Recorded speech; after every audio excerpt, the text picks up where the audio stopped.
tal a todos amigos y amigas? Bienvenidos a otro nuevo episodio de tu podcast ¿Hacia dónde ir?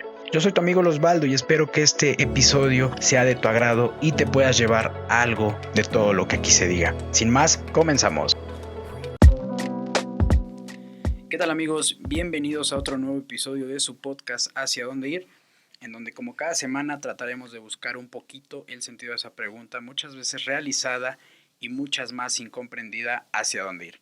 El día de hoy me encuentro con un amigo muy especial, es la primera vez que tengo el gusto y el placer de platicar con él, mi amigo Emanuel. Emanuel, ¿cómo te encuentras el día de hoy? Muy bien, muchas gracias y aquí contento por esta charla que se va a tener. No, hombre, de entrada agradecerte por aceptar la invitación a este espacio, que yo lo que hago o lo que quiero es proponer estos espacios de diálogo en los que, bueno, podamos tocar temas desde un punto de vista personales y que puedan aportar algo a la población desde perspectivas reales, de vivencias reales, ¿no? Entonces, pues muchas gracias por aceptar la invitación y pues vamos a arrancar. Me gustaría empezar, dentro de lo que puede leer de tu biografía, hay algo que me llamó mucho la atención y fue, me imaginé a un Emanuel, a un niño con interés por la historia del Medio Oriente. Me decías que interés por la historia de México, bueno, pues a lo mejor eso es más común, pero ¿por qué la historia de Oriente? ¿Fue algún suceso en específico que te llevó a investigar más y ahí te atrapó? ¿O fue algo genuino? ¿Cómo surgió ese interés por la historia del Medio Oriente? Digamos que desde chico mostré ese interés porque la familia paterna está, no somos católicos, okay. Está muy ligada con la historia de Israel. Entonces, desde que yo tengo uso de razón, tengo memoria y siempre los estudios que se han hecho, pues siempre me imaginaba al Israel que narra el Antiguo Testamento, las travesías que ocurrieron, etcétera, aunado con las filmaciones de la Semana Santa, pues era como que mi interés de ver qué pasaba, si realmente ese pasado que mostraban en las películas era efectivamente como estaba relatado en los escritos, en las fuentes bíblicas, o qué era lo que ocurría. Pero siempre se quedaba en el qué pasa y nunca se materializaba, nunca se aterrizaba.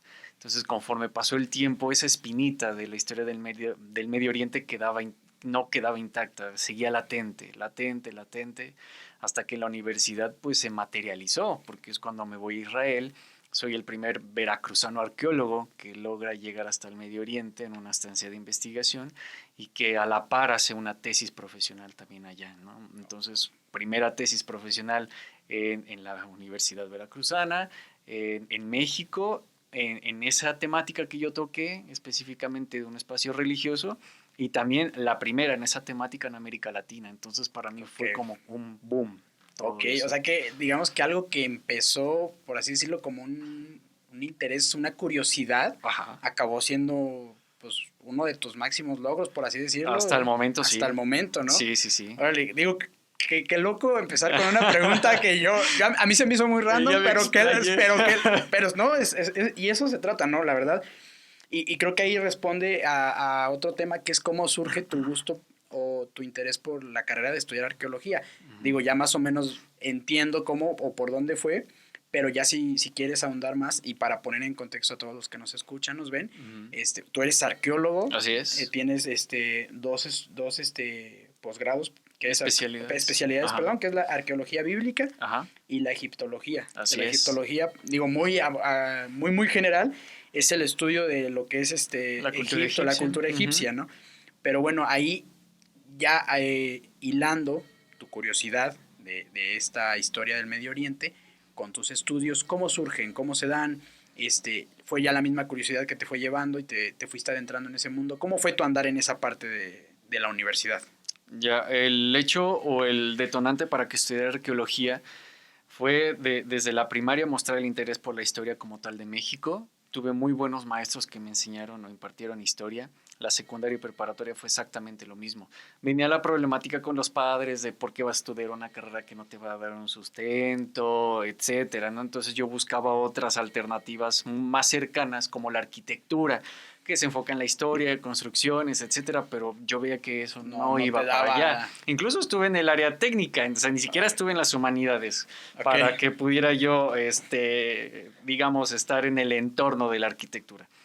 Pero al final, pues, yo desistí de seguir en las exactas y meterme directamente a lo que fue la arqueología. Pero el detonante más fuerte sucedió en el 2010 cuando yo visité por primera vez la fortaleza con unos compañeros. Entonces nos dieron un recorrido, una visita guiada, todo, y en mi vida había entrado a la fortaleza, a pesar de que soy de Perote y todo, no había entrado y ya estaba, digamos, desocupada de ese proceso que tuvo como cárcel. Okay. Digo, para los que no sean de aquí de Perote, para ponernos en contexto, la fortaleza de San Carlos hoy en día pues es patrimonio ya, es un área ya protegida, que fue una cárcel. En realidad fue una prisión hace mucho tiempo. Bueno, no, inicialmente fue... No, fue un resguardo. Fue un resguardo. Fue un resguardo de víveres y para salvaguardar el camino real. Y estamos hablando ya del siglo XVIII, 1770. Ok. Y ya hoy en día, bueno, se ocupa como museo. Un lugar de exhibición, porque el museo como tal todavía carece de muchas características. Ok. ¿No? Pero bueno, entonces la fortaleza está situada en la ciudad de Perote, Veracruz. Ciudad de Perote. Y está abierto al público en general. Sí, así es. Entonces ahí inicia como que ya como que fue ese hype para decir, ¿sabes qué? Voy a optar por dejar, a lo mejor de seguir buscando otras opciones y me voy a enfocar en ver cómo le puedo sacar más provecho a esto que ya traigo pues ya nato, ¿no? Exactamente. Entonces, como a esta persona le interesaba que hubiera jóvenes peroteños que se acercaran a la historia y más que nada participar en ello mismo, dije, pues creo que de aquí soy. Sí, en algo que era tan inexplorado. Exactamente, entonces lo que hice fue pedir la autorización con el patronato de esa fortaleza y entré como guía. Yo entré como guía, o sea, primero escuché el recorrido de estas personas, la información que daban y posteriormente yo empecé autodidacta, ¿no? A leer, a investigar, etcétera. Obviamente había mucha información que no era acorde, que no engranaba, como son las fuentes históricas, la arquitectura militar novohispana, pero eso ya lo fue pasando el tiempo cuando yo ya entré a la carrera. Entonces vio la gente, los que visitaban, que realmente yo mostraba una pasión por la historia. Entonces, en menos de una semana yo la historia de la fortaleza completa yo ya la dominaba. Okay. O sea, ya como tal, digamos, lo básico. Pero pasando los años yo ya aumentaba y aumentaba y aumentaba. Llegaba el momento en que el recorrido ya era demasiado extenso y la gente no se aburría. Era lo padre. Y ahí es donde te das cuenta que también estás haciendo bien las cosas, ¿no? Sí. Porque una cosa es a lo mejor tener el conocimiento y la otra es cómo lo transmites para que no se vuelva engorroso, tedioso, aburrido, ¿no? Exactamente, y más que yo soy de memorizar fechas y era fecha tras fecha tras fecha y personaje y que esta construcción y la gente no se aburría, o sea, era lo bonito. Y creo que ahí tiene que también ver mucho con esto que dices, porque incluso ahorita al estarlo platicando, al estarlo comentando, se te nota el tema de que, o sea, realmente te apasiona y qué bueno que hayas tomado esa decisión y que eso haya sido un detonante, porque realmente amas lo que haces. Sí. O al menos eso es lo que transmites. Y a mí me encantó, o sea, estuve desde el 2010 hasta el 2016. ¿Cuántos años tú tenías ahí en ese entonces? Tenía 20 años. ¿Ya estabas estudiando la licenciatura? Bueno, ahí ya empezaste. No, porque yo estaba en ingeniería, me salí a raíz de eso. Y obviamente, pues hubo bronca, ¿no? En la casa. ¿Cómo vas a botar todo ¿Cómo es que te dimos? ¿Cómo es que Pero pues no me llenaba, no me apasionaba. No, okay. Tengo todavía muy buenos amigos de esas carreras, pero yo me quería ir a lo mío, a lo que me latía, ¿no? Y ahí estuve, pero sí fueron 6 años ya interrumpidos posteriormente en el 2011 porque yo ingresé a la carrera y nada más venía los fines de semana. Y yo, en lugar de quedarme, digamos, a la fiesta, todo allá, con tus amigos los fines yo prefería venir a hacer las tareas, todo, y atender a lo que me gustaba, sábados y domingos. No tenía clase los viernes en la facultad, entonces yo llegaba aquí los jueves, viernes eran tareas, y los fines de semana, pues a sacrificarlos, porque de ahí yo también me pagaba los estudios. O sea, mis papás lo único que se preocuparon fue pagar renta. De ahí yo me pagué. Tú te encargaste todo. Sí. Fíjate, y cómo desde entonces Eso yo creo que también fue un punto bien importante porque viste que aparte de todo, dentro de lo que te apasionaba, podías obtener un beneficio, ¿no? Que al final Sí, del día sería algo ilógico alguien que diga, no, yo lo hago por mera pasión, ¿no? Realmente pues el dinero es un medio, ¿no? Y claro. es un bien necesario para poder llevar y hacer proyectos que te apasionen. ¿Cómo fue? Y ahora que lo mencionas, ¿no? El tema de la bronca dentro de tu entorno familiar, inclusive yo creo que hasta ajeno a la familia, porque como dices, tuviste la problemática, al menos en la zona, de querer entrar en una carrera o en un tema que se ve lo que decías, ¿no? Busca algo que a los ojos de la sociedad te dé para una vida, a los ojos de la sociedad también, digamos, para llegar a un mejor nivel, ¿no? Y que pues ahí tienes las carreras de nicho de siempre, ¿no? Sí. Y estas otras carreras que a veces no se les da el mérito porque realmente se desconoce todo lo que puedes llegar a hacer con ellas, ¿no? Y ahí es un punto bien importante, de entrada el enfrentarte a tus papás. Pero ahora, ya en medio de una carrera ya iniciada, ¿cómo fue ese tema para decirles a tus papás? O sea, de entrada, ¿cómo fue la decisión tuya? Así ya internamente decir, ¿sabes qué? Ya, no aguanto. Voy a dejar esto y voy a ir por lo que en verdad me apasiona. Y luego, ¿cómo fue el tema con tus papás? Pues me costó mucho trabajo porque, digamos, el carácter de mis padres es fuerte, más el de mi papá es el que domina. Entonces, ya, digamos, por herencia se viene dando en toda la familia, ¿no? Paterna, es como, si este niño no nace con el ceño fruncido, Sí, no es de la familia, o sea, ya, de entrada.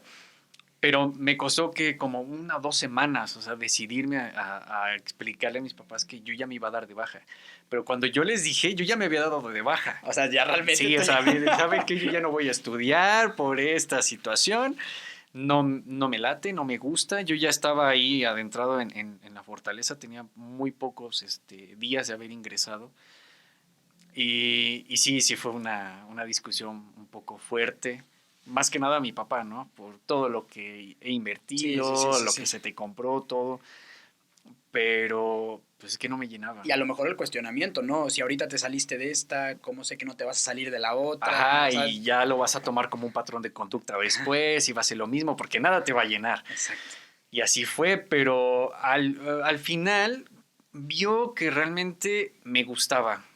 Vio que me iba muy bien. A pesar, en la fortaleza yo no tuve sueldo, era lo que la gente te daba y me iba muy bien. O sea, porque, bueno, para ese entonces la economía no estaba tan mala como ahorita, ¿verdad? Sí, eso es otro Entonces era algo que beneficiaba. Me llegaban camiones con estudiantes. O sea, que realmente tú vivías de las propinas que dejaban los o sea, me hice fama. Entre los mismos visitantes que iban los fines de semana, iban muchos profesores. Entonces yo me hice fama. Era con él. O sea, que es lo que te decía, me imagino que había gente que hasta esperaba a lo mejor específicamente los fines de semana porque ya sabían que tú eras quien iba a dar los recorridos. Sí, porque ya se iba recomendando. O sea, yo ni siquiera tenía una página. Nada, o sea, no se daba, digamos, el boom de las redes sociales como ahorita, ¿no? Ni siquiera tarjetas de presentación. O sea, yo tenía mi libretita. Fuiste como referenciado de boca en boca de las personas que ya iban como visitantes. Sí. Chido. La mayoría de las recomendaciones pues venían de Jalapa, Veracruz, de Puebla, incluso hasta de Ciudad de México. Muy pocos de acá, muy pocos, porque es así.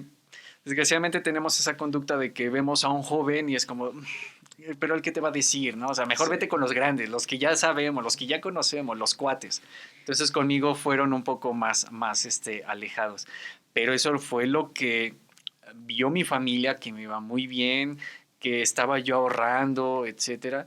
Y al final mi papá, ya cuando estaba un poco más tranquilo, ¿en qué mes sería?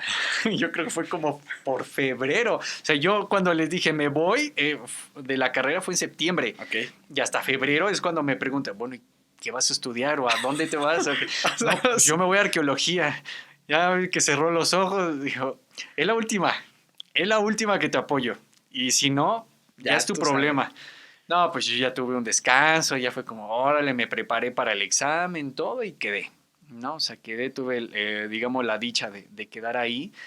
Y hasta eso me empecé a hacer fama también en la universidad porque decían que era yo el dueño ya de la fortaleza. Ok, o sea, ya llevabas como Sí, o sea, yo ya mi tema casi de tesis era algo referente a la fortaleza, pero mira qué cambios da la vida. O sea, en algo que me estaba enfocando a lo novohispano, fue como de, No, o sea, tú ya traes una raíz de pasión, o sea, más atrás de tu niño. Sí, sí, sí. Y cómo se aterrizó ya en la vida adulta, ¿no? O sea, realmente el tema de la fortaleza, este tema, se estaba yendo del punto central que tú a lo mejor inconscientemente guardabas, que era entrar ya en este tema de Medio Oriente, Sí. de empezar a estudiar el tema religioso, por así decirlo, pero como una cosa te lleva a la otra, ¿no? Exactamente. O sea, el tema novohispano siempre va a ser, digamos, de mis pasiones en México. O sea, soy de los arqueólogos atípicos porque la mayoría se enfoca en el periodo prehispánico, ¿no? Antes de la llegada de los europeos, de los españoles, etcétera. Y yo soy a partir del contacto hacia la independencia, ¿no? O sea, en ese periodo es donde yo muestro mi pasión, es como decir, o sea, el arte sacro religioso es wow, o sea, siglo XVI para mí es órale. Sí, o sea, sí. Es lo mejor que he visto. Arquitectura novohispana en todos los ámbitos, civil, político, religioso, me fascina. Entonces soy de los arqueólogos atípicos. Era, creo que el único en mi generación que mostraba interés en eso. Por esa parte, ¿no? Por esa parte, pero surge el Medio Oriente también y entonces vuelvo a ser el atípico de los atípicos, digamos, aquí. Sí, ya, y ya fue realmente a lo que ya traías tú desde niño, ¿no? Sí, ya lo venía arrastrando, o sea, ese círculo no se cerró. Ok, ahora, ¿crees tú que ya con lo que hoy llevas, ya de tu experiencia, la experiencia ya de poder vivirlo, estar en el lugar de donde, digamos así, surge tu interés, surge toda tu curiosidad, ¿crees que ya ese círculo, como tú dices, ya se está cerrando más? ¿Ya lo pudiste así como que cerrar? ¿O al contrario, fue como que se extendió así como de, ok, sí mi curiosidad quedó saciada de cierta manera, pero ahora ya mi curiosidad es más grande hacia otros temas? Pues el círculo en sí no se cerró, o sea, se expandió, pero de ahí le salieron otras ramitas, otro caminito, ¿no? Entonces llego al lugar, ando fascinado porque estoy digamos, en una zona arqueológica que apenas estaba siendo, digamos, sacada a la luz y por arqueólogos mexicanos. Okay. O sea, digamos, pertenecía a ese equipo de arqueólogos que lograban hacer ese tipo de trabajos. Y pues yo andaba feliz, o sea, yo estaba en mi mundo, no extrañaba México, yo ya no me quería regresar, o sea, yo tenía que regresar a la universidad para terminar el último semestre, titularme, yo ya no quería. O sea, pedí una extensión, me dijeron que sí se podía, pero era un rollo. Dije, no, mejor me regreso y me vuelvo a ir. Y así fue, o sea, regresé, estuve el semestre y me volví a ir. O sea, tuve esa oportunidad. Pero conforme iba en la investigación, veía que salía el tema de la influencia grecorromana, la influencia egipcia, qué pasa con la arqueología, cómo ven la metodología de la arqueología bíblica. Entonces, es muy común entre nosotros los que nos dedicamos a la investigación que el tema nunca se acaba, nunca se va a terminar. Entonces, el hecho de que hagas una tesis, sí, hay conclusiones, pero son conclusiones, digamos, cortas, conclusiones lo más cercano, al objetivo que tú quieres llegar.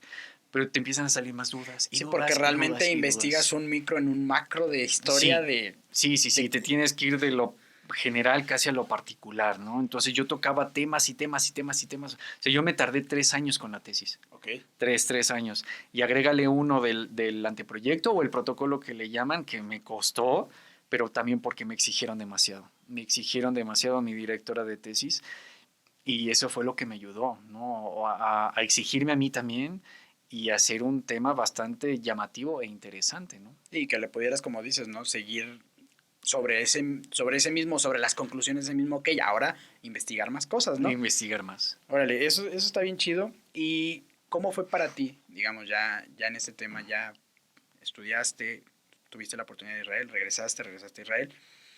Para ti, ¿qué tanto influyó, cómo cambió el hecho de conocer otras culturas? Porque digo, además de estar en Israel, pues me comentabas que has estado, en Jordania, en Holanda, Francia, Perú y Estados Unidos. Sí. Para ti, personalmente hablando, ¿qué tanto crees que fueron enriquecedoras todas estas experiencias para tu crecimiento, aparte de profesional, personal? O sea, conocer otras culturas, ver muchos temas, ¿no? Idioma, construcciones léxicas, todo eso. O sea, entender esa cultura, ¿qué tanto te cambió a ti? O más que cambiarte, ¿qué tanto crees que te aportó en el sentido personal? Me dio mucha madurez. Madurez, quitarme lo tímido, porque era uno de los...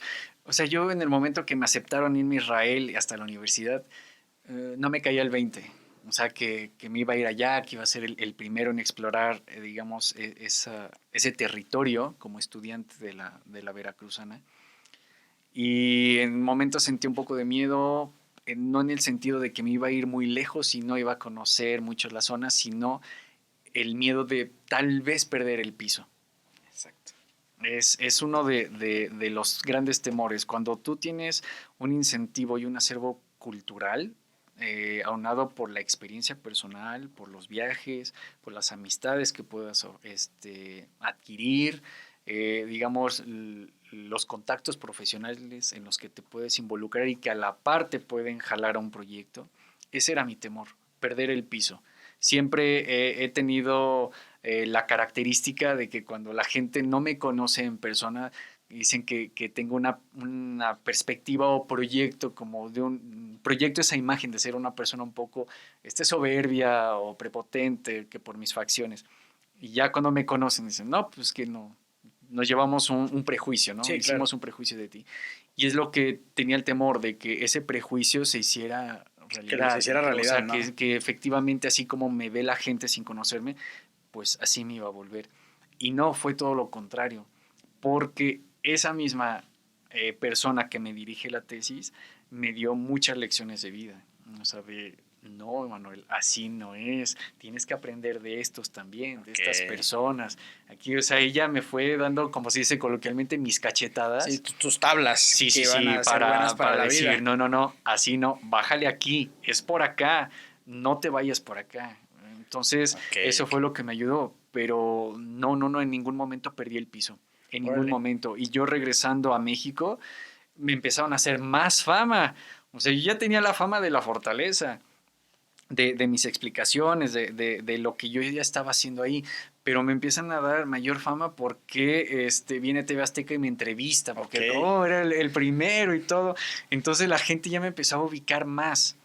Le comentaba a unos amigos, le digo, es que prácticamente me están volviendo una figura pública y eso me está dando Ok. más temor de que pueda perder El el piso. piso, pero no. No, no, no, nunca lo perdí hasta donde yo creo y también donde nunca me lo han refutado digo, en mi cara, pero sí me ayudó demasiado. Tuve esa madurez y sobre todo, como decía mi familia, trabajo es que te subiste al avión a Israel porque de ella no paraste. O sea, era viaje tras viaje tras viaje y casi cada año o medio año era De ir. de estarme saliendo de México. Órale. Digo, la verdad, qué padre que entiendes esa parte de lo que dices, ¿no? De no perder el piso y tenerlo bien presente.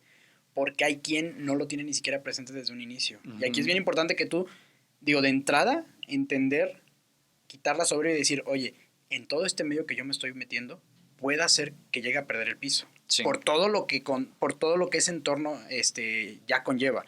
Y eso es un punto bien importante porque estás reconociendo algo que puede pasar. O sea, es una consecuencia a lo mejor natural de todo el entorno en el que puedas estar ahorita involucrado. Entonces, el hecho de entender que dices, ok, puedo llegar a perder el piso, creo que ahí eso está bien porque eso mismo hace decir, ok, como puedo perder el piso, tengo que seguirme manteniendo de donde vengo, de donde soy, como soy. Exacto. Y eso que dices, digo, al menos a mí, desde el primer día que nos pusimos de acuerdo para esta plática, y luego ahorita que llegué, que por cierto, gracias por esperarme porque se me hizo un poco tarde, pero me diste una muy buena vibra, o sea, no es, también digo que depende mucho de los perjuicios, desgraciadamente, de la sociedad que muchas veces tiene la población, ¿no? Sí. O sea, y aquí yo hablo mucho de un tema que a lo mejor estoy mal, pero creo que al final del día te vas alineando con personas que a lo mejor tengan, no el sentido de a lo mejor de la arqueología, sino el sentido de a lo mejor de las vibras, ¿no? Por ejemplo, tú me mencionabas el tema de cómo fue para ti la fortaleza, todo este tema, pero al final del día creo que eso todo se engloba en que para ti también te gusta mucho compartir todo ese conocimiento que vas adquiriendo y compartirlo desde tu punto de vista y compartirlo de forma que sea a lo mejor más entendible, que se vuelva más interesante y al final del día creo que todo se da en compartir, ¿no? En compartir todo eso que vas adquiriendo y Entonces yo es lo que te digo, volviendo al punto, como que depende mucho de las vibras de las personas que se van juntando. Sí. Entonces, si llegas con una persona que para nada le gusta a lo mejor compartir lo que sea, pues a lo mejor sí va a decir, es que esta persona es muy arrogante, porque me está presumiendo. Pero yo, por ejemplo, aquí si tú vienes y me das una cátedra de todo el tema de arqueología, no voy a decir, oye, me está presumiendo. Al contrario, voy a agradecer porque estás compartiendo algo que se va a volver interesante. Sí. Entonces, como que depende mucho de las vibras y el fin que traiga cada persona, ¿no? Y pues de ahí el tema de los prejuicios que desgraciadamente a veces te cierran de conocer a grandes personas o al contrario, ¿no? Te llevas otras sorpresas. Claro. Pero qué padre esa parte de que tú sí tengas bien en claro. Uno, querer seguir manteniéndote, como dices, con los pies en la tierra. Y dos, entender que sí puedes llegar a perder el piso, por así decirlo, sí, cabrón. O sea, eso está bien cabrón. O sea, entender las dos partes está bien cabrón. Sí. Porque hay quien dice, no, yo siempre voy a ser así. Pero ni siquiera ponen en tela de juicio en que pueden llegar a perder el juicio por el entorno que nos esté arrastrando. Y pues como tú dices, o sea, a lo mejor son temas que ni buscados los tenías. O sea, fue así fueron surgiendo de acuerdo o por fruto del trabajo que estás realizando. Claro. Ok. Ahora que mencionas eso, de niño, eras muy tímido. Dices que gracias al tema de todo este ámbito de viajar, del tema de ser guía, te ayudó para madurar, para tener más confianza de ti. Pero de niño, ¿qué era lo que te apasionaba? Digo, aparte del tema de estudiar toda la historia de Israel, ¿qué otra cosa le apasionaba a ese Manuel? O sea, ¿y cómo era ese Manuel, aparte de tímido, que ya nos mencionaste? ¿Cómo eras en tu etapa de tu niñez? Pues me acuerdo que era bastante alegre, no sí. Como ahora que ya se va uno amargando por todas las peripecias de la vida, pero sí me gustaba mucho jugar con mis primos, con mis amigos, me encantaba andar en bicicleta. Era una de mis pasiones. La bicicleta. Incluso pues estábamos aquí cerca, digamos, de la fortaleza. Entonces con dos amigos nos íbamos hasta allá, pero pues para nosotros ya era miedo, ¿no? Porque sí. Ya estamos muy alejados de la población, ¿no? O sea, de la mancha urbana. Y aparte, pues están los presos, está la policía y no nos decían nada. O sea, nosotros nos acercábamos nada más a la periferia de la fortaleza. Sí, se nos quedaban viendo y todo, pero hasta nada. Ahí. Pero yo veía la construcción y digo, ay, parece un castillo medieval, ¿no? O sea, me daba esa perspectiva, pero no, nada. Tenía yo la pasión por la música, sí. Porque desde los 7 u 8 años comencé a estudiar música, y eso porque me metieron mis papás. Y llegó el momento en que me agradó tanto que a veces en el momento del solfeo leía más de 400 notas en casi 30 segundos. Okay. O sea, de una manera muy rápida. Y el maestro, que estaba cerca del negocio comercial que tienen mis papás, me mandaba a llamar. O sea, cuando iba a ingresar un nuevo alumno o querías ver cómo eran las clases de teclado, de piano, todo, ¿me pueden prestar tantito de Manuel para que haga una demostración de solfeo? Sí. Entonces ya, Manuel, que estaba yo jugando, ve con el maestro, pero es que no tengo clase, es que te llama. Oye, ¿me puedes dar una demostración? Yo, bueno, lección tal en clave de sol. 2, 3. Tú lo veías muy normalizado ya de todo esto. Sí, era como de, pues bueno, ¿no? O sea, sí, voy a hacer lo que me gusta y lo que sé. Ajá, digo, pues órale, sí. Y ya leí yo las notas y el maestro iba al ritmo con una especie como de baqueta pequeña hasta... ya no recuerdo el nombre, y me iba indicando el ritmo que yo llevaba, pero yo ya sobrepasaba su ritmo, entonces el maestro iba con un ritmo ya más acelerado, y ya, pues, claro que las personas interesadas se quedaron con cara de, ¿cuántas notas leíste, no? Y al maestro, miren, 2, 4, pues son casi 400 notas, ¿en qué tipo? No, 30 segundos. Entonces, para mí ya era un reto, porque cada clase iba martes y jueves, cada clase era de, ahora hiciste 29. O sea, ¿qué pasó? No, o sea, no, pues es que no has estudiado. No, es que sí, no, es que no has estudiado. Entonces yo para jugar tenía que agacharme, pasar a gatas porque daba su ventana de su escritorio hacia la calle. Entonces una vez que pasaba ya esa parte de la ventana, ya volví a incorporarme y ya me iba corriendo, pero no me podía ver jugar porque no estaba yo estudiando. O sea, quería de tiempo completo. Sí, o sea, que creo que todo el mundo me ha exigido, ¿no? Y por eso me volví así también muy exigente conmigo mismo. y me prestaba el teclado, o sea, llévatelo a tu casa. Practica todo. No duermas, no comas. Pues yo creo, o sea, si me hubieran metido a un conservatorio, pues yo ahorita, no sé, ¿qué estuviera haciendo tocando por Europa? Yo creo. No tanto. Oye, pero fíjate, y hay un punto antes de que se me vaya la idea, bien interesante. O sea, que el hecho de que, digo, mencionas el tema de la música, mencionas cómo inicia este tema de la arqueología, y a mí me da la impresión de que, o sea, como tú dices, eres una persona que a lo mejor te exiges de más, pero aparte eres una persona que cuando te apasiona algo, tratas de sacarle el máximo, o sea, sí, y no el máximo, o sea, ni siquiera contra algo más, o sea, contra ti mismo, ¿no? Uh-huh. Y creo que ahí es un punto bien importante de que yo creo que como dices, en el área a lo mejor que te hubieran colocado, yo creo que hubieras destacado, porque al final del día, si combinas la pasión con el estudio y la disciplina, uh-huh, y aparte con retarte a ti cada día, o sea, el resultado en la ecuación es uno y va a ser lograr grandes cosas. Sí. Entonces, digo, tú eres una persona, por lo que puedo apreciar, digo, aquí de momento, uh-huh, que sí te exiges qué tan disciplinado eres en tu día a día, o qué tan ordenado eres en tu día a día. Demasiado, soy muy metódico. ¿Sí? O sea, si... Aparte metódico, la memoria, o sea, la memoria siempre, digamos, mi arma de doble filo, porque acomodo luego a veces también mis libros ahí en mi mueble. Cuando salgo y todo y llego, ese no estaba así. O sea, alguien lo agarró. No, alguien lo agarró. O sea, no se pudo haber movido. O fue un fantasma, porque llegó un momento en que a las 3 de la mañana mis libros se caían. Okay. Eso fue real. ¿Por qué? No sé, pero ya no pasa, amigos, entonces no se espanten. Era el aire de Perote. Yo creo que sí. Pero, o sea, tengo esa memoria fotográfica de ver cómo estaban acomodado todo. Pero sí soy, o sea, yo me levanto todos los días a las 5 de la mañana. Ok. Sí. O sea, ya de entrada ahí ya. Sí, o sea, ya tengo mi reloj biológico de que a las 5 de la mañana me levanto porque me gusta correr. Entonces, corro aproximadamente de 8 a 9 kilómetros diarios, excepto fines de semana. Sí, acabó fatal. Pero siempre llevo, digamos, esa misma rutina, ¿no? O sea, siempre de dejar todo ordenado, acomodado para ya poder hacer después mis actividades. Entonces, si yo, por ejemplo, un ejemplo de exigirme a mí mismo es de que, oye, es que corriste que 7 kilómetros, te falta, no me sirve. No, o sea, es como si no fueron los 9, para mí no jaló. No hice nada, ¿no? Es como, no hice nada, modo que me haya caído, no sé. Sí, pero de ahí en fuera no. Y eso mismo pasó con la tesis. O sea, yo llegaba al momento que terminaba llorando porque decía, es que este tema me está llevando a otro y a otro.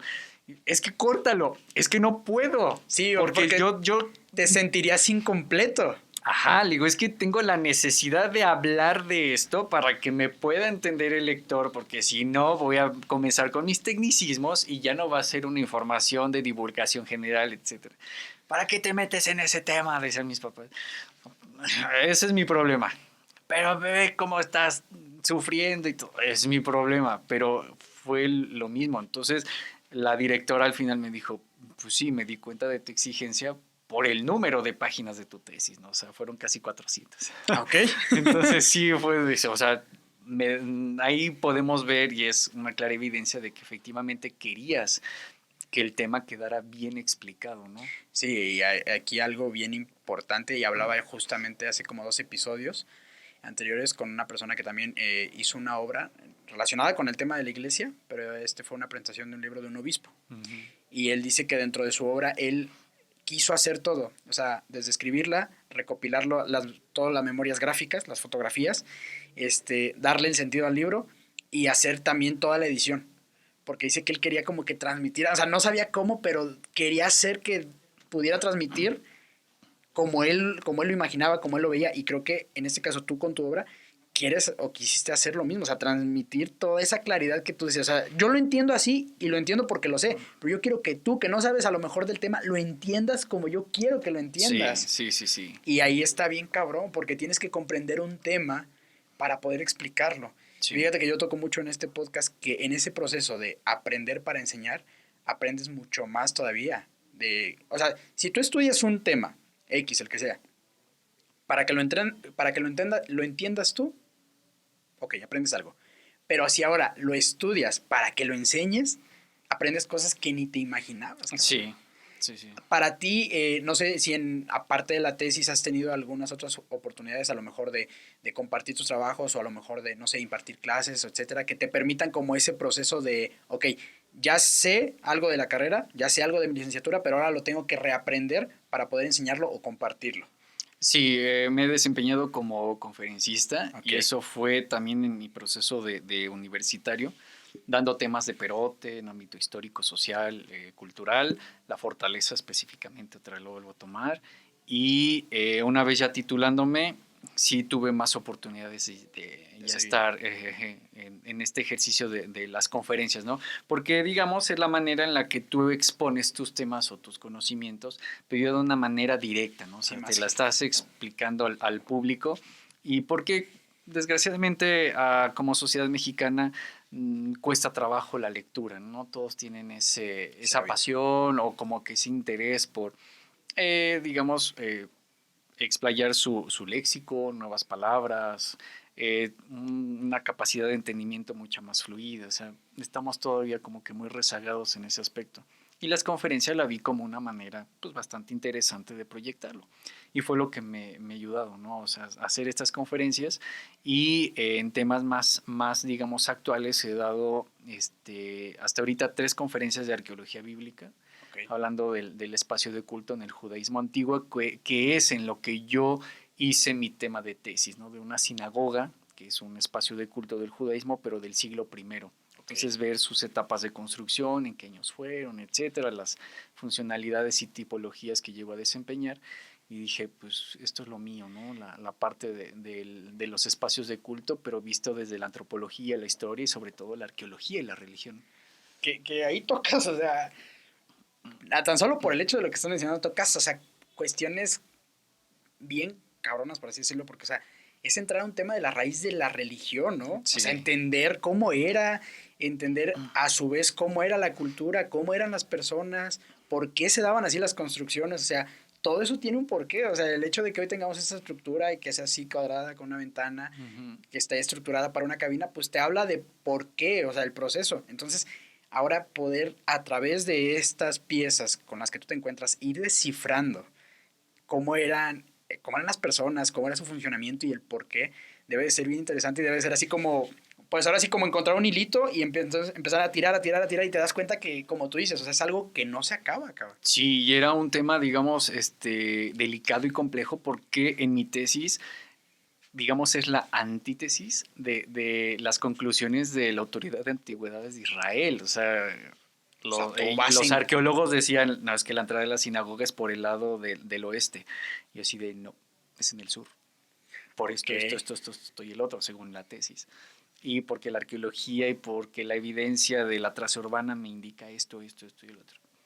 Sí, pero es que aquí tenemos la evidencia de, mira, no, es que si hay que hacer una reconstrucción hipotética del edificio, etcétera, me ayudó también un arqueólogo que tiene maestría en arquitectura y restauración. Me dice, no, Emanuel, fue de esta manera, así como tú lo dices. Le digo, bueno, es que necesito algo con que compararlo. Ah, ya sé, hay un pueblo, una zona arqueológica enfrente de donde estuve, yo estuve en Magdala, el lugar de María Magdalena, conocido así.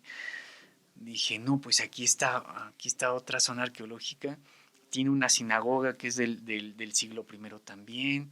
A ver, tengo que hacer la comparación con esa sinagoga, con el plano. Empecé a checar, se llama Gamla, es una ciudad gemela o hermana de Magdala. Y empezó a ver la comparación, dije, yo creo que ya vi de dónde. O sea, dijeron, encontramos primero la sinagoga de Gamla o el poblado, tiene una estructura muy similar, todo su estructura o su entrada está en el lado sur, digo, en el oeste, pues está igual. Dieron por hecho algo. Ajá. Dije, no, creo que ya vi por dónde va la cosa, ¿no? Entonces, digamos, mi tesis es la antítesis de ellos, ¿no? O sea, como que refuto, pero yo siempre lo dejé en claro, es con todo el respeto y visto desde otra perspectiva de la arqueología. Y ¿no? Más que todo el respeto es para elevar el conocimiento. O sea, sí. Tú solito lo acabas de decir, o sea, y tienes la tesis, la antítesis, generas una síntesis que es con el conocimiento ya combinado y ya pues el conocimiento sube de nivel, o sea, y eso es lo lo importante, yo creo que en todo, ¿no? Exacto. O sea, respetar mucho, como tú dices, sí, y aparte hacerlo buscando, pues, esclarecer o tener más conocimiento sobre cualquier situación, ¿no? Sí. O sea, eso Sí, es algo bien importante. Dentro de tu experiencia, ¿crees que existan lugares, bueno, de que existen lugares con más riquezas para su estudio, basándose en sus hechos antiguos, o a qué crees que se deba que existen lugares? Por ejemplo, pues Egipto es muy sonado por el tema de todo este tema de arqueología y demás, ¿no? Pero, ¿a qué crees que se le atribuya que existan estos lugares? O sea, ¿es porque, digamos, hubo gentes que empezaron a hacer ya más estudios y se fue haciendo famoso, o de por sí, por su historia, o a qué se atribuye que existan lugares dentro de nuestro mundo que sean como más interesantes o con más riqueza a la hora de investigar? Es que ahí viene el detalle, es la perspectiva del investigador, el ingreso que le den o el presupuesto, el interés político que haya de por medio. Por ejemplo, si un gobierno, vamos a poner el ejemplo de Perote, si al gobierno de Perote le interesara efectivamente, porque no lo hay, el aspecto del pasado cultural de una manera profesional y bien hecha, le colocaron mucho énfasis a la fortaleza en su rescate como tal y a la parte prehispánica, ¿no? Entonces, pues la fortaleza que sí es un edificio grande, es el segundo más grande de América, etcétera, el único tierra adentro, bla, bla, bla. Pero pues, no hay recurso, no tiene mucha historia que le dé fama como la historia que tiene la Ciudad de México, la Ciudad de Puebla o el mismo puerto de Veracruz, ¿no? O sea, por ser heroica y porque es uno de los puertos principales de América. Y es lo que pasa acá. Entonces, si no hay el suficiente interés por medio de los que financian los proyectos. O sea, que eso va también más enfocado a la narrativa que le cuentan al lugar Exactamente. para volverlo Va interesante. de facto Ok. digamos, el turismo, el interés político y sobre todo el presupuesto que se le otorga. O sea, riqueza México tiene para derrochar, pero ¿qué es lo que pasa? Que siempre para la cultura no hay presupuesto. Y O sea, ahorita con este nuevo gobierno que hubo el recorte presupuestal a la línea del 75% y la extinción de fideicomisos, que también va incluido lo de la cultura, pues le está dando en la torre. O sea, ya ahorita ya ni es Instituto Nacional de Antropología e Historia. Yo creo que en ese recorte nada más se quedó en Antropología e Historia, porque de ya dejó de ser instituto ya creo instituto. que ya no tiene nada, ¿eh? Y yo trabajé con ellos. Sí, o sea que básicamente en México yo creo que tenemos, pues digo yo, me relaciono mucho con el tema del marketing y la publicidad. Tenemos una agencia con unos amigos.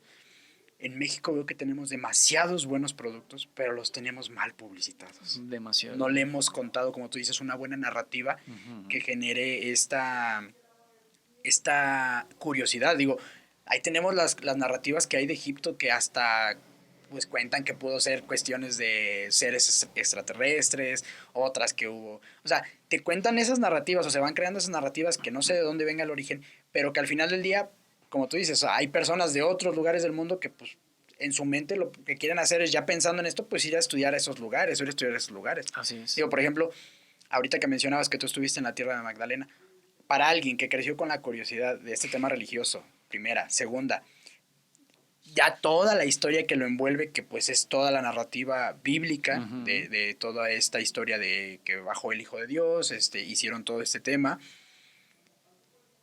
cómo es realmente conocer la tierra, cómo es la gente, qué perspectiva, o más bien, cómo cuentan ellos esa historia.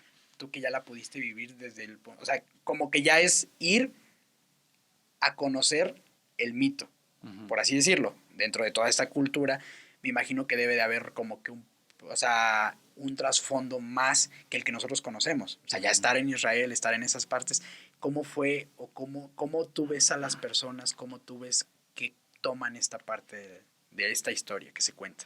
Bueno, para empezar, Israel es un estado judío, ¿no? Ya hablando en términos religioso, étnico también, cultural, pero digamos el choque que viene aquí en ideología es la cuestión de Jesús, ¿no? O sea, si realmente fue el Mesías, el Hijo de Dios, etcétera.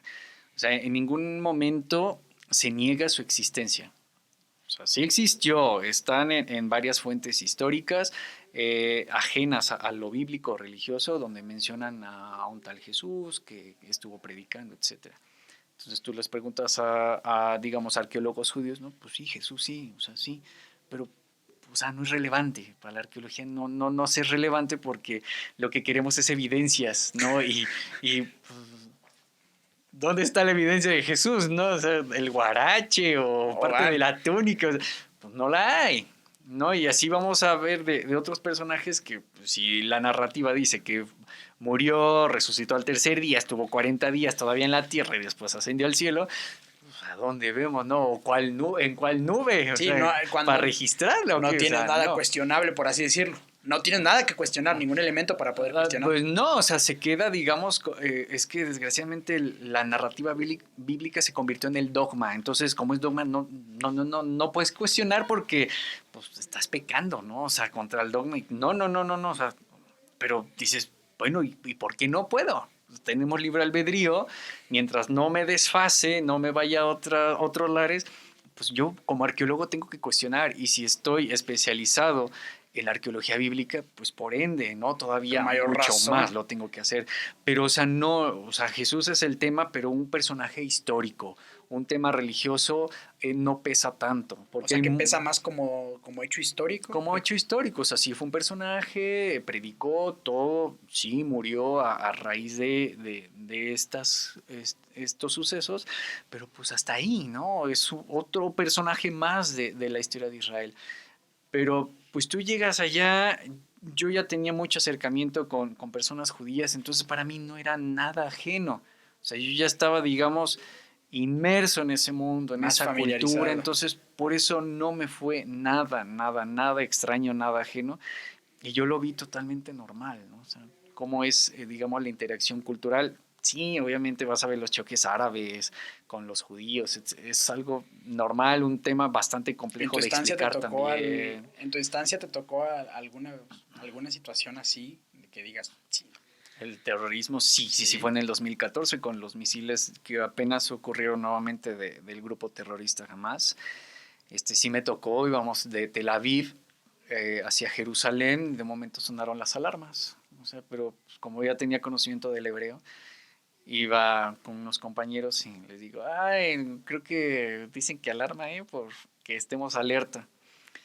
Ya nos bajamos de la camioneta y sí vimos todas las personas que estaban corriendo a los edificios y volteamos, pero pues, llevamos afuera nuestros teléfonos, ¿no? Celulares.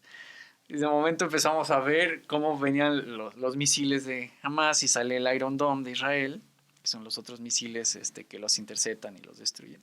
Y nosotros ahí grabando, o sea, sí me impactó, sí me impactó, pero no nos dio miedo. O sea, dijimos, pues que somos mexicanos, ¿no? O sea, como que estamos acostumbrados a lo malo, no sabemos qué onda. Y todos me decían, y tú aparte de Veracruz, ¿no? O sea, donde los Zetas, donde ya todo tiene fama. Le digo, no, pues sí, pero tampoco es que yo me esté exponiendo a eso. Pero no, de verdad no nos dio miedo. O sea, grabamos y vimos cómo los interceptaron. Y pues sí, la gente viéndonos como, ¿estos qué, no? O sea que la gente, digamos que lo tiene como que normalizado también. En parte unos sí, ya normalizado, ¿no? Pues ya viven con esa constante. Pero otros, obviamente, no. Sí, no. O sea, todos somos sensoriales de diferentes maneras. Claro, y también hay personas que a lo mejor ya dados sucesos similares con antelación, pues ya les tuvieron que a lo mejor haber costado a lo mejor la pérdida de algún familiar, claro, cosas así, ¿no? Claro, entonces, claro, pero es que la seguridad de Israel está muy cañona. Sí. Sí es de mis respetos, porque no, o sea, no se les escapa ni una. No se les va. O sea que, por ejemplo, para ingresar a Israel sí es complicado. Es difícil porque el hecho de que ya hayas aterrizado en el aeropuerto y todo no te garantiza de que te dejen salir. O sea, ¿a qué vienes? No, pues vengo a esto y lo otro. Pero sabes que Israel es muy caro. Sí. ¿Y por qué no te quedaste en Europa? Es muy bonito y todo. No, yo quiero conocer Israel. Ah, ¿y cuánto traes de dinero? ¿Cómo? Porque, te repito, Israel es caro. No, pues traigo tanto. Entonces, si convences al de la aduana, pues ya te da tu visa, porque no te sellan el pasaporte, te dan la visa de estancia máxima, puede estar 3 meses, sin un visado especial ya. Y ya puedes pasar y ya como respiras. Pero si no, al cuartito. O sea, te mandan al cuartito y va otro oficial a interrogarte así de que, ¿a qué vienes? O sea, ahora sí te lo voy a volver a preguntar para ver si no la riegas. O sea, lo mismo que es como llegar a Estados Unidos, que no tuve, digamos, la desdicha de que me llevaran al cuartito. O sea, no, yo pasé normal, pero en Israel, o sea, sí. Es de que... y es que siempre llegaba en la madrugada. O sea, yo salía ya sea de París o de Ámsterdam en la noche y llegaba a Israel entre las 5:30 de la madrugada, ¿no? Que allá ya está el sol. O sea, es como si fueran casi las 6:30 de la mañana acá. Sí, o sea, amanece muy temprano. Sí. Yo creo que de ahí entonces también viene tu manía de levantarte a las 5 de la mañana. Me quedé con ese reloj y ese horario. Sí. Entonces, pues ves a los de las cabinas, a los aduaneros, y pues, sus caras así como de, ya estoy cansado, ¿no? Entonces, como de, sí, ya, pásale. Pásale o no me convences. Y si no los convences, te deportan. ¿En serio? Sí, por eso Israel tiene una seguridad impresionante. Y aparte estás hablando de una zona que ha estado en conflicto desde hace ¿cuántos años? Pues desde su creación, ¿no? Como estado, digamos, actual, porque referencias históricas y todo de Israel antes de su creación como estado en 1948, pues ya había evidencia, ¿no? Es que ahorita se volvió un tema bastante amarillista y la verdad, ya no opino en las redes sociales sobre estos conflictos de Israel con Palestina, que una ocupación, genocidio, así como de... No, o sea, no va por ahí, pero cada quien. Sí, porque ya realmente, o sea, también ahí tú ya te tocó... Yo ya viví ahí. Exactamente. Yo ya viví, o sea, Israel te anuncia, oigan, a ver, autoridades de Palestina, vamos a atacar este punto, porque aquí es donde está esta problemática, aquí son las bodegas de estos terroristas, evacúen a su gente. Te avisan 3 días antes. ¿Y qué pasa en los medios? Israel atacó a Palestina. Pobrecitos. No, o sea... O sea, que hay un problema más grande. No sabemos quién es la mente maquiavélica que está financiando eso. ¿Cómo victimizar a un grupo terrorista? Oye, fíjate, algo... No sabemos quién es. Algo tan...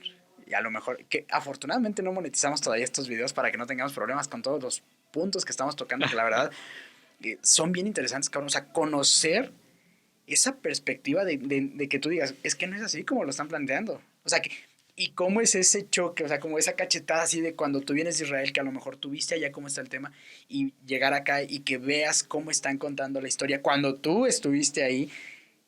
¡Hala! Yo no me imagino cómo debe de ser y tampoco ni siquiera me puedo imaginar. Y fíjate que el otro día tocaba yo este tema con un amigo, le decía, y yo así lo veía, decía, oye, qué pinche situación tan cabrona la que está ocurriendo pues en la Franja de Gaza, toda esta parte. Está bien cabrón lo que tú dices, ¿no? La compasión y eso. Y le decía, cabrón. Pero sí le decía, imagínate lo loco que es pensar que de estas situaciones hay personas que se benefician o inclusive hay personas que las propician para que sucedan y de ahí obtengan beneficios. Empezamos a filosofar ya de otros temas. Uh-huh. Pero aparte no tenía este contexto, o sea, el que ya tú mencionas, o sea, el hecho de que, o sea, realmente hay un trasfondo mucho más y variado de lo que mencionan los medios, como tú dices, con lo que en la realidad pasa, ¿no? Sí, nos tocaba ver los camiones del ejército israelí abarrotados de víveres y de ayuda para los evacuados. O sea, ya te evacuamos, ya les dijimos en qué radio van a caer esos misiles, a dónde vamos a bombardear para erradicar esa parte. Y obviamente va a haber afectación arquitectónica en los alrededores, ¿no? O sea, su patrimonio. Pero aquí los vamos a apoyar. O sea, aquí les mandamos víveres, aquí les mandamos el cuerpo de médicos, todo. Mientras vemos que no lo pasan. O sea, porque yo lo vi, yo lo contemplé. Yo fui testigo de eso y mis demás compañeros. Entonces nos da coraje, o sea, nos da coraje porque es un territorio, digamos, después de México, nuestro corazón se dividió. O sea, es mexicano-israelí. O sea, nuestro corazón así está, en nuestra mente. Entonces, cada que ocurre algo allá, pues es como de, ay, no puede ser. Y aparte te das cuenta que, digamos, en esa parte, o sea, es como los malos a nivel mundial. Gacho. O sea... Gacho. O sea, no es nada más de que lo piense a lo mejor la gente. Aquí es al contrario. O sea, no es que por ejemplo, en México hay muchas problemáticas. Sí. y el problema es que lo piensa su misma gente. Y ante los ojos del mundo, pues sí estamos mal, ¿no? Pero aquí el problema es que la gente que está afuera, pues es como si odiaran también las acciones que hacen en Israel, ¿no? Sí. O sea, es como de, o sea, eres el malo del cuento, cabrón, cuando la realidad es que no. Y lo están haciendo ver mal ante el mundo, cabrón. Sí, pues, o sea, te patean, pues yo te pateo. Sí. O sea, ¿por qué me estás haciendo eso, no? Y vas directamente con mi población. Si vienes a mi casa y... Pero te digo, o sea, si nos enfocamos en eso, vienen los temas, no, es que se dio la ocupación y el genocidio. Ay, no. O sea, es un tema no que podríamos o sea, no podríamos... Yo creo que ni siquiera tendríamos así como derecho porque no tenemos el conocimiento o el contexto general. O sea, exacto. Yo siempre he dicho que para que exista una crítica sana, tienes que entender un poco todo el contexto que hay detrás de alguna acción para poder decir eso está mal o eso está bien. Sí. Porque de entrada, ¿quién define lo que está bien y qué está mal? Pues, ¿quiénes somos nosotros? Como dicen los ahora memes, sí, como ¿no? Que ya esa es nuestra humilde opinión y no hay ninguna verdad absoluta en todo lo que estamos diciendo. Pero, no, hombre, yo creo que ese tema sí nos daría para mucho más. Y sí, igual es complejo, es muy complejo y delicado porque eres susceptible de muchas personas, claro. ¿no? Pero sí, yo cuando estuve allá recibí muchos ataques, o sea, de gente de acá que me mandaba de, mira lo que está haciendo porque en tu tierra, mira lo que están haciendo en tu tierra. Y digo, pero es que eso no es el uniforme del ejército israelí. No, es que mire que... No. Y sí, o sea, tú empiezas a ver, dices, no, porque a mí me regalaron parte del uniforme de un amigo que, judío que hizo su servicio militar allá y me dijo, ten esta chamarra. Entonces veo las fotos de esas chamarras, digo, y aparte no está en hebreo escrito, está en árabe. O sea, son fotos de la guerra civil de Siria, o sea, ni siquiera es de Israel. O sea, ve cómo hay una manipulación muy densa en los medios. Sí, ¿no? Un tema que hoy en día dicen que la nueva analfabetización es el exceso de información. Demasiado. Porque realmente lo que estás propiciando es una desinformación, pero a masas incalculables que nunca se habían visto, porque desgraciadamente contamos con los medios pues para difundir todo eso. O sea, en lugar de llegar a un punto en el que se esté difundiendo algo que sea bueno, que sea positivo y que sirva no solo a un país, sino a toda la humanidad, se ocupan y como vuelvo a lo mismo, hay grupos de personas que lo hacen con el fin de, no sé, realmente todo lo que esto conlleve, pero se propician cosas a través de todos estos medios, pues para promover una desinformación y que, insisto, hoy en día se está volviendo la nueva analfabetización, porque ya no sabes qué es y qué no. Como tú dices, a lo mejor tú comprendes muy bien esta parte del hebreo, mencionas que también lo hablas, pero imagínate, le presentas esto pues, a nosotros, ¿no? A Latinoamérica. Yo creo que no sé si el 80, el 90% de las personas no hablamos hebreo. O sea, no vamos a que sean de una no vamos judía, a diferenciar, ¿no? El hebreo del árabe, a lo mejor. Es más, es como si dijeras, diferencia, no sé, el japonés del chino, una cosa así, o sea, no. Y más si no lo conoces. Y entonces a alguien meter ese tema de pánico en masas le resulta mucho más fácil. Y lo vimos en la pandemia con el papel.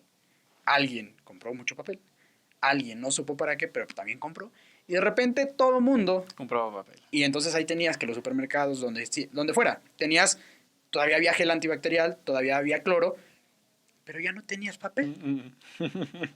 Entonces, y hasta muchos decían, oye, pues ¿qué onda con el virus? Que todo el mundo compra papel, ¿no? O sea, ya después empezaron a sacar los memes, ¿no? Ya decía yo, porque ves que uno de los síntomas dentro del virus, del COVID, era el tema de la diarrea. Entonces, ya, pero, o sea, fue mero mame, ¿no? Realmente. Oye, pues, para ir cerrando, la verdad, yo creo que si nos lo permites y más adelante tener otro segundo episodio claro que también, sí. pues con todo gusto. Nos podríamos explayar mucho más. ¿Quién ha sido para ti, digo, si es que tienes, influencias, modelos dentro de tu ámbito de estudio? O teorías o algo que sea así como de que digas, que te motive como a decir, yo quiero hacer, si no eso, algo así en mi campo. La directora del proyecto, y que fue a la par mi directora de tesis, porque una de las preguntas que le hice en una entrevista fue ¿qué te motivó a estudiar arqueología? Ese fue la Biblia. Ella es católica. Ok. Es profesora en la Universidad de Anáhuac, México. Entonces, dije, voy por el mismo rubro. O sea, como que sigo sus pasos. Tal vez no de forma igual. Siempre vamos a tener variantes. Sí, claro. Gustos un poco diferentes o diversos.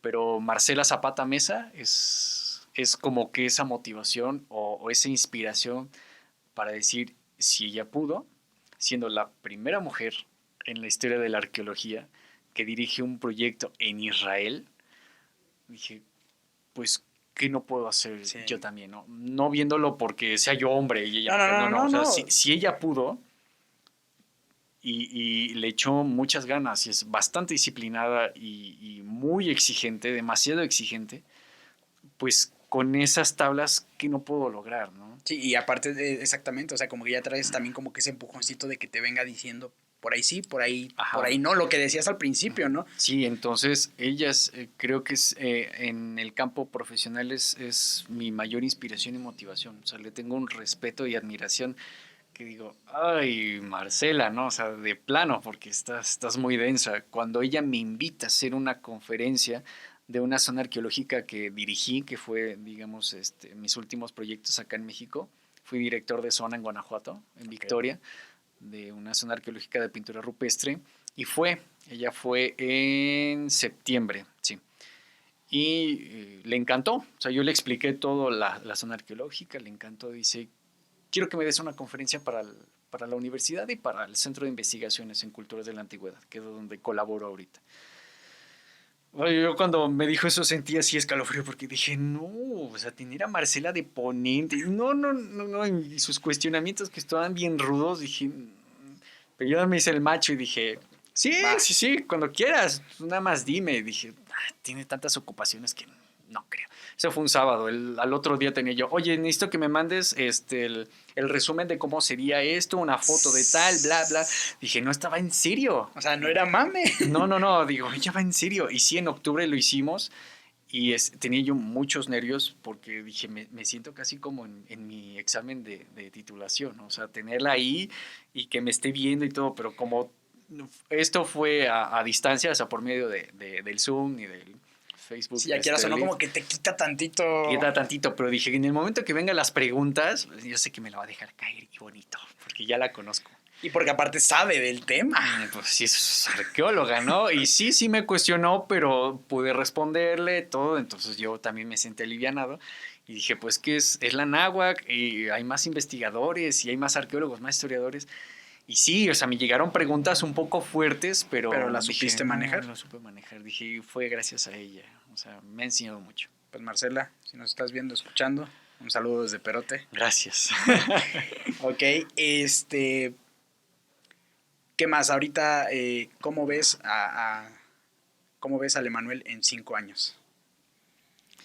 Pues si todo sale bien, ya con maestría. Okay. Espero que ya con maestría, porque en este año me lo propuse. Fui aceptado en 2 universidades extranjeras, pero ahorita estoy con el tema de la beca, la financiación, que nos ha partido mucho a todos en la economía, y estoy viendo esas opciones. Digo, no pasa nada el hecho de que no me pueda ir en este año, o sea, queda más. Si no, lo estudio acá, en una escuela nacional, pero ya no sería en el tema de las culturas antiguas, ¿no? Pero espero que la vida me sonría y fluya de manera positiva para que pueda yo tener esa maestría que tanto he esperado y anhelado, ¿no? Yo creo que también, y siempre lo he dicho, ¿no? A veces el tema de poner la suerte o el hecho, creo que es como que, yo digo que la suerte es como que esos varios factores que a veces no nos damos cuenta que venimos haciendo y que realmente en lo que acaban sumando es en eso que a lo mejor de repente se te olvida y que dices, chin, me llegó esto, pero al final del día es como que ese esfuerzo que vas haciendo día a día en varias cosas. Ajá, ¿no? Un granito. Exacto, ¿no? Y que a veces se te va el avión y ya nada más te llega así como de, Y yo creo que vas por muy buen camino, digo, al menos por lo que mencionas, por la forma en que lo narras, lo platicas. Pues yo también espero, la verdad, que sí puedas, que se den las cosas más que nada, así como vas. Y yo creo que sí vas por muy buen camino, la verdad. te me haces una persona bastante preparada, apasionada principalmente en lo que haces, en lo que amas. Y yo creo que sí vas bien, y entonces yo espero también que esto siga creciendo para que después, en lugar de tener aquí a Manuel, ya tengamos al maestro en lo que sea que estudies. Al doctor. Al doctor. Sí, no. Pero que podamos seguir teniendo este tipo de pláticas que al final del día es eso, ¿no? Y algo bien importante que ahorita mencionabas es, ok, si no se me da a lo mejor una extranjera, lo estudio en una nacional, ¿no? Pero al final del día es como que ir sorteando esas cuestiones, pero no dejar de lado mi meta. Tu meta. O sea, cambias el camino, pero tu objetivo finalmente es el mismo. Es el mismo, ¿no? Sí. Y a veces es bien complicado. Y fíjate que de este episodio en particular me llevo mucho, y quiero creer que todos se lo van a llevar. ¿Qué es eso? O sea, el hecho de decir, tener el valor de decir, ¿sabes qué? Yo no voy a estudiar eso. No por lo que la sociedad diga, no porque a lo mejor crean que de aquí no se puede comer, por así decirlo también. O sea, todo eso. Y que hayas dicho, ¿sabes qué? Pues ahí nos vemos. Ahora sí, como dijeron por ahí te voy, San Pedro. Ajá. A ver qué. Pero, y que eso también yo creo que te hizo forzarte a que te fuera bien, a que saliera bien. Sí. O sea, el hecho de quitarte ese cinturón de seguridad y decir, no voy a estudiar algo común, que a lo mejor saliendo o sea, y que fíjate, a veces dicen, no, es que estudia algo que sea común. Cabrón, cuando sales de eso, tienes una competencia inmensa. Y a veces eso no lo ponemos a ver. Es que estudia Derecho, es que estudia Contabilidad, es que estudia Medicina. Y te gradúas con 400 por año, sí, de una sola institución. Sí. Entonces, realmente, ¿qué tanto la construcción social de las carreras, digamos, comunes, hoy en día sigue siendo funcional? Entonces, sí, a todos los que nos están escuchando y viendo, ya no es garantía el hecho de que estudies carreras comunes. O sea, ya no. Necesitas esforzarte al triple. O sea. Sí, y que te apasione. Porque yo así lo veo contigo. Creo que aunque te esfuerces, o sea, si tú tuvieras que trabajar 24 horas, lo harías con todo el gusto del mundo. Al menos yo así lo veo. Y yo es aquí, yo siempre, últimamente traigo mucho una frase que es el fin, el medio para llegar a un fin. Yo tengo que trabajar, ese es mi medio. El fin, poder pagar esto. Sí. Entonces, si a mí me dices, oye, pero te vamos a contratar para que tengas una charla con una persona y tengan una entrevista, pero tiene que ser de 6 horas. Yo lo haría yo encantado, cabrón. Porque me apasiona, sí, porque me gusta. No sé si lo hago bien, pero me apasiona y me gusta. Y eso es como cuando dicen, canto desafinado, pero con mucha pasión. Ajá. Entonces aquí, y yo veo que tú lo haces con demasiada pasión lo que haces, y yo espero que se te sigan dando las cosas. Gracias. Y que las sigas buscando así como vas, cabrón. Gracias. La verdad. Gracias. Pues, ahorita mencionabas, no sé si nos quieras compartirle a alguien alguna obra, algún lugar, algún canal, algo que quieras, digamos, promocionar para que te sigan, te busquen, tus trabajos, etcétera. Pues digamos que mis redes sociales ya están mezcladas, ¿no? Ya, sí. Como se dicen, muy vulgarmente ya son una horchata, ¿sabes? Sí. Mezclo lo profesional con lo personal, con lo sarcástico, como todo, pero por ejemplo en Facebook estoy como Emanuel con doble M, G.Merino, okay, así me encuentran, y en Instagram estoy como con doble M, Glemer. Okay. Glemer, así me encuentran en Instagram, y pues regularmente subo, digamos, información de las conferencias que doy, de algunas fotos o de hechos, digamos, especiales que me marcaron en el Medio Oriente, como varias ocasiones, ¿no? Okay. Y es donde me pueden seguir. Y pues de recomendar algún canal, todo, pues el tuyo, ¿no? Para que tenga más difusión. Okay. Es la manera en la que podemos apoyar, y a mí me gusta difundirlo. Entonces, te voy a ayudar ahí un poquito. Gracias, a la fama. Sí, no, pues al final del día, si de todo esto le podemos llegar a más personas y que le pueda servir, para mí eso, claro, es lo que hace todo, ¿no? Claro.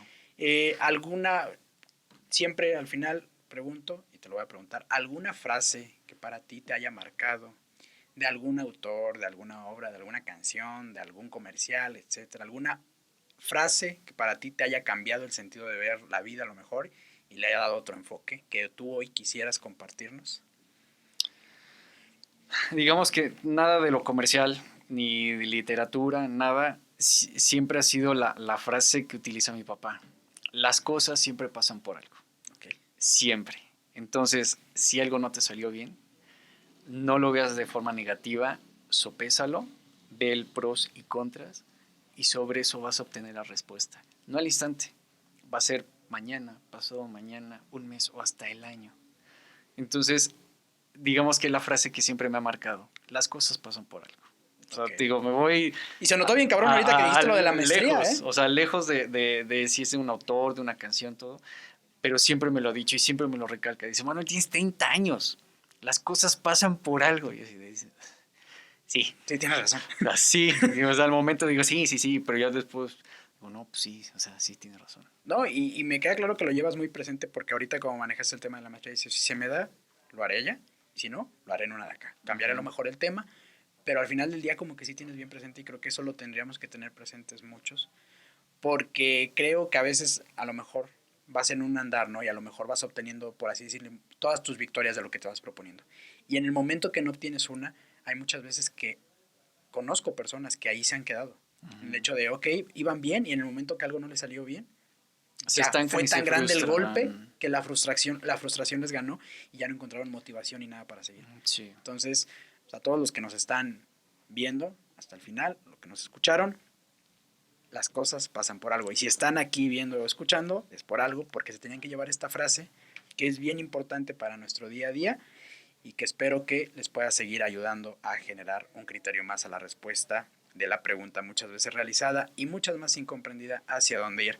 Emanuel, neta, muchas gracias por la entrada, por la espera, segunda por la aceptación y tercera por tan buena charla, de verdad, muchas gracias. No, gracias a ti, la verdad me la pasé muy, muy, muy bien. Pues a todos los que nos vieron o nos escucharon, esperen la segunda parte con Emanuel porque es segura que va a venir. Así Claro que sí. Muchas gracias a todos y hasta la próxima. Gracias, Emanuel. Gracias a ti.